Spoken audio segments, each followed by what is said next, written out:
Assalamualaikum, hello sobers. Gimana kabar hari ini? Semoga panjat api-api ya. Balik sama saya Cak Odes di sini. Kesempatan ini kita bakalan ringkas film fantasi dari Jepun. Judulnya Dororo. Yang suka film ini bisa subscribe ya, nyalain loncengnya. Oke, kita langsung ke filmnya aja. Monggo.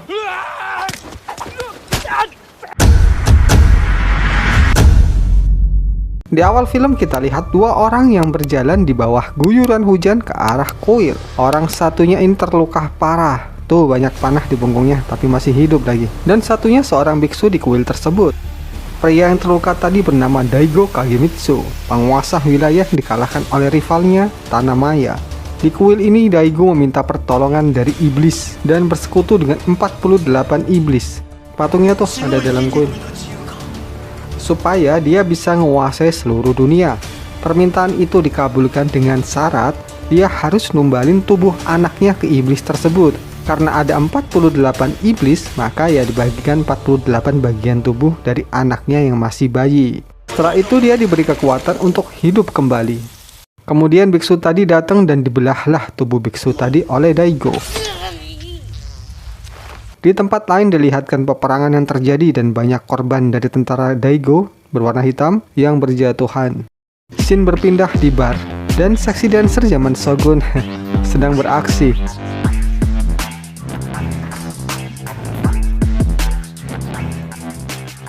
Lalu ada pria misterius yang masuk ke dalam bar tersebut. Kemudian datanglah seorang peramal yang meramal tangan pria tadi. Dan peramal tadi kaget karena pria ini seperti udah mati lama. Scene berpindah di seorang gadis yang nyopet dompet pejalan kaki dan dia dikejar lah. Kembali ke bar tadi, primadona utama para penari muncul dan meliuk-liukkan tubuhnya yang bohai.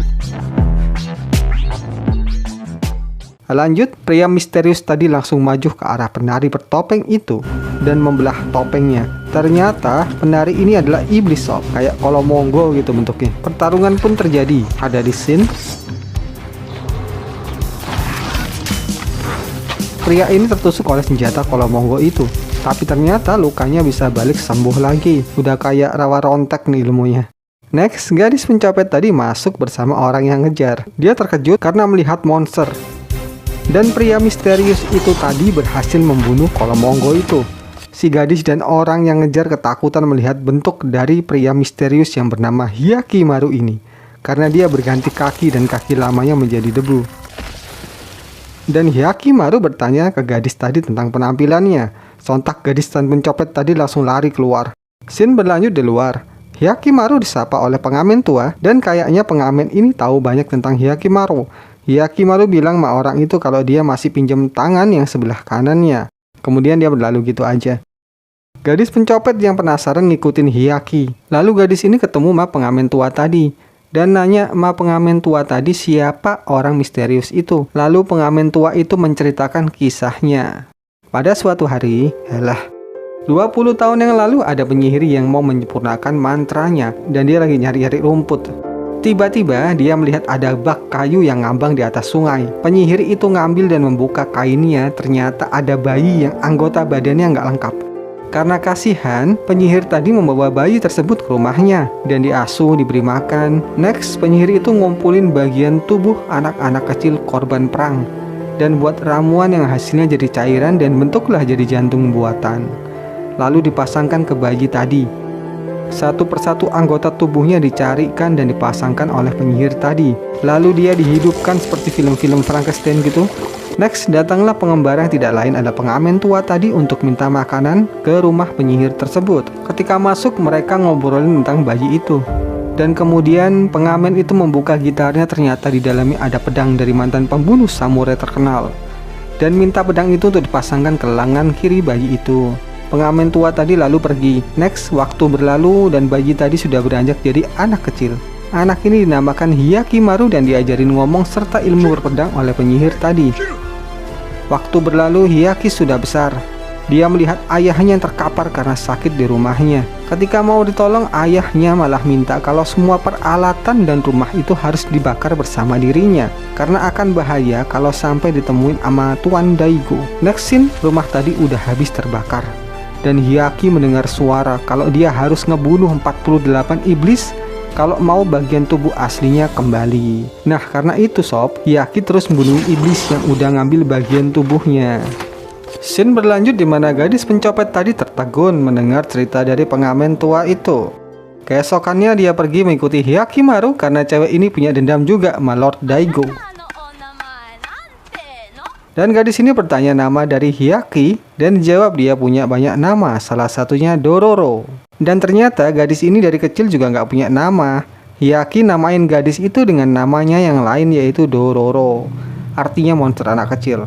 Meski awalnya ditolak ikut, akhirnya dibolehin ikut juga karena gadis itu ngotot terus. Next scene, mereka istirahat di sungai dan Hyakimaru terbangun karena melihat monster kayak baby alien dan ikut dengan monster tersebut ke sebuah kuil yang terbakar. Dororo bingung dan nanya itu makhluk apa. Ternyata itu adalah kumpulan dari 10 roh anak kecil yang mati di kuil yang terbakar itu. Nggak lama ada pria dan wanita yang datang dan ngasih persembahan makanan untuk anaknya yang mati di situ. Ternyata sob, tempat itu adalah pembuangan anak karena kondisi ekonomi orang tua mereka yang kesulitan di pemerintahan Daigo Kagemitsu. Daigo ini udah naklukkan hampir seluruh Jepun sob ceritanya. Lalu Dororo merasa emosi dengan kelakuan orang tua salah satu anak ini. Soalnya tega ngebuang anak kandungnya sendiri dan mati dibakar sama api di sana. Dororo cerita dulu ortunya juga mati, tapi masih berjuang untuk melindungi dirinya. Dan ortu ini malah ngebuang anaknya gitu aja. Oke, scene berlanjut di mana Dororo mau pergi tapi malah balik ngikutin Hyakki.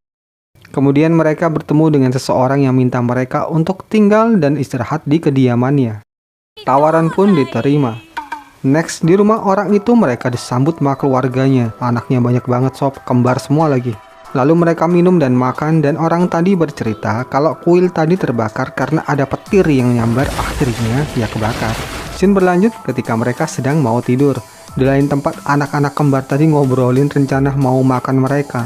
Dengan cara direbus kah? Dibersihin dulu. Ternyata mereka ini monster ulet sob. Ketika ulet-ulet ini masuk ke dalam kamar Hyakki, Hyakki langsung nyerang dan ngebunuhin monster itu. Next, mereka diberitahu sama baby alien yang tadi ada jalan rahasia. Dan ketika mereka masuk ke dalam, ternyata di dalam banyak tulang belulang anak-anak. Dan banyak banget kepompong ulet di situ. Dan tembusan gua tadi langsung ke kuil yang kebakar tuh. Hyakki langsung datengin yang punya rumah, ternyata istrinya itu iblis dan mempengaruhi otak suaminya. Iblis ini sengaja nyamar jadi biksu di kuil itu dan orang-orang bisa ngebuang dan nitipkan anaknya di sana. Tapi tujuannya untuk makanan monster itu sama anak-anaknya. Jadi anak-anak itu dimakan dari sob. Iblis tadi langsung nusuk Hyakki dan suaminya. Tapi Hyakki bisa sembuh lagi dan bertarung dengan iblis ngangak itu di luar. Di lain tempat, Dororo bangunin warga desa dan ngasih tahu kalau mereka dibohongin sama iblis yang nyamar. Warga desa pun berdatangan. Ketika iblis itu terbang, roh 10 anak itu ngejar dan ngejatuhin iblis tadi. Dan waktu dibawa langsung ditebas sama Hyakki. Iblis itu akhirnya mati. Dan roh anak-anak tadi bisa tenang. Dan kemudian mereka pergi semua. Lalu Hyakki kesakitan dan muntahin paru-parunya. Karena bagian tubuh yang aslinya udah balik ke dalam tubuhnya. Jadi setiap Hyakki bunuh iblis, bagian tubuh aslinya bakalan balik sob. Kemudian mereka diusir oleh warga karena dikira monster juga. Ya ini warga nomor 250 juta, nggak tahu terima kasih. Oke, scene lanjut di mana Hyakki dan Dororo berburu iblis. Kali ini kayak burung gitu modelnya. Hyakki bertarung dengan iblis itu, kemudian dia kewalahan karena terbang-terbang terus. Dororo ngebantuin Hyakki ngelawan monster itu dan Hyakki bangkit ngeluarin Hiten Mitsurugi dan ngebunuh monster itu. Di sini Hyakki kesakitan, kali ini tangan kanannya yang tumbuh. Scene lanjut lagi, mereka berhadapan sama iblis pohon. Mereka bekerja sama dan akhirnya Hyakki berhasil ngebelah pohon itu. Iblis itu pun modar. Kali ini telinga aslinya yang balik sob. Lanjut lagi, mereka berdua ngelawan monster kayak Godzilla gitu tapi kecilan. Mereka kewalahan karena lidahnya panjang dan memang itu senjatanya sih. Kemudian lidahnya berhasil dipotong sama Hyakki dan Hyakki masuk ke dalam mulutnya. Dihancurkannya monster itu dari dalam. Kali ini yang balik ke tubuhnya adalah pita suaranya. Jadi suaranya udah balik normal lagi. Next scene, mereka berjalan sampai di reruntuhan bangunan bekas tembok perbatasan. Dororo menunjukkan istana Daigo Kagemitsu yang semakin hari bertambah besar. Dan dia cerita kalau dia dendam sekali sama Daigo dan bakal ngebunuh keturunannya juga. Scene berpindah di mana pasukan Daigo membantai warga desa pada waktu masa kecil Dororo dulu. Ayahnya yang memberani maju menghadapi pasukan tapi dipanah, ada di scene. Kemudian mati. Ibunya pergi, lari bersama Dororo dan bilang kalau Dororo harus bisa tumbuh kuat seperti laki-laki. Makanya dia nggak mau jadi perempuan dulu di sini. Scene berpindah di mana 3 tentara Daigo datang mau nangkap mereka. Kemudian Hyakki dan Dororo ngalahin mereka. Semua ada di scene. Scene lanjut di mana Hyakki datang ke kota sendirian, lalu datanglah pengacau yang bukan lawan Hyakki lah. Next datang seseorang yang mau ngasih kerjaan ke Hyakki, dan pria ini bernama Tahomaru. Dia adalah anak dari Daigo Kagemitsu. Lanjut mereka berdua berada di dalam istana Daigo dan berbincang soal ayahnya. Kemudian Hyakki mau dikenalin ke ayahnya, sampai di atas Tahomaru disapa oleh ibunya. Dan dikenalkan Hyakki, tiba-tiba ibunya kaget bukan main. Ketika megang tangan Hyakki, mereka berdua bisa flashback. Dan ibunya kaget bukan main. Ternyata anak pertamanya yang pernah mau dibunuh itu dibuang sama ibunya biar nggak mati. Dan ternyata Daigo itu bapaknya Hyakki sob. Hyakki pun langsung pergi walaupun sempat dihentikan sama Tahomaru. Di sini ibunya cerita ke Daigo kalau anak pertamanya udah kembali dan nyeselin perbuatan yang pernah mereka lakuin dulu. Tapi Daigo tetap nggak peduli. Oh iya, di sini Tahomaru ngedengerin dan marah karena dia nggak mau ada saudara lain yang bakal gantiin ayahnya nanti. Di lain tempat, Hyakki cerita kepada Dororo kalau dirinya adalah anak dari Daigo Kagemitsu dan dilihatkan flashback pembicaraan mereka berdua sama ibunya tadi. Dororo merasa marah karena dendamnya dan nusuk Hyakki.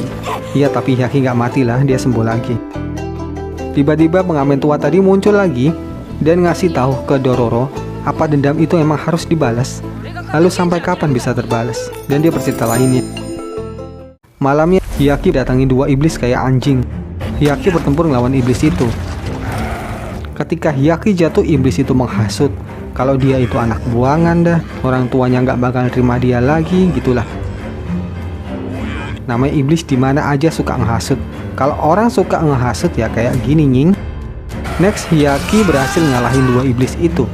Di sini 2 bola matanya yang kembali.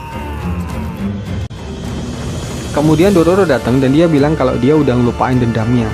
Dan Hyakki harus juga bisa hilangin dendam masa lalunya. Di lain tempat, iblis datang ke tempat Daigo, yang mana dia bilang Hyakki itu penghalangnya untuk nyatuin negara lain, maka Hyakki harus dibunuh. Scene pindah lagi di mana Tahomaru berangkat mau ngebunuh si Hyakki. Singkatnya, peluncur ditembakkan ke arah Hyakki dan Dororo. Kemudian ditembak lagi, tapi Hyakki kan nggak bisa mati. Pertarungan pun dimulai. Hyakki berhasil membunuh semua prajuritnya, dan Tahomaru nyerang. Tapi Tahomaru mati karena kena pecahan pedang di lehernya. Ibunya datang dan marah ke Hyakki. Lalu Daigo pun ikut datang. Ibunya mau hentikan Daigo untuk menyerang anaknya, tapi malah dibunuh. Di sini Hyakki marah, dan bapak anak ini akhirnya bertarung. Ada di sini. Hyakki terkena sabetan pedang tapi masih hidup. Pertandingan masih berlanjut. Akhirnya bapaknya kalah. Sewaktu kalah, iblis datang ke tubuh anaknya dan bilang bisa bangkitin Tahomaru yang udah mati dan bisa ngelanjutin misinya menguasai dunia. Tapi iblis itu minta tubuh Daigo. Akhirnya iblis itu pun masuk ke dalam tubuh Daigo. Ada di sini karena udah setujui sebelumnya sama Daigo. Daigo pun berubah wujud. Iblis itu langsung pergi, tapi Daigo menusukkan pedangnya ke tubuhnya dan minta dibunuh sama Hyakki karena dia nggak bisa mengendalikan lagi tubuhnya. Lah itu tadi ngebolehin iblis masuk nih orang. Lanjut, Hyakki dan iblis itu pun bertarung, tapi akhirnya iblis itu pun kalah. Tahomaru yang udah bangkit nolong ayahnya dan minta ngelanjutin misinya untuk menguasai dunia. Dan Daigo pesan ke Dororo untuk bisa ngejagain Hyakkimaru putranya. Lalu Daigo berjalan sendirian dan meledak, matilah dia.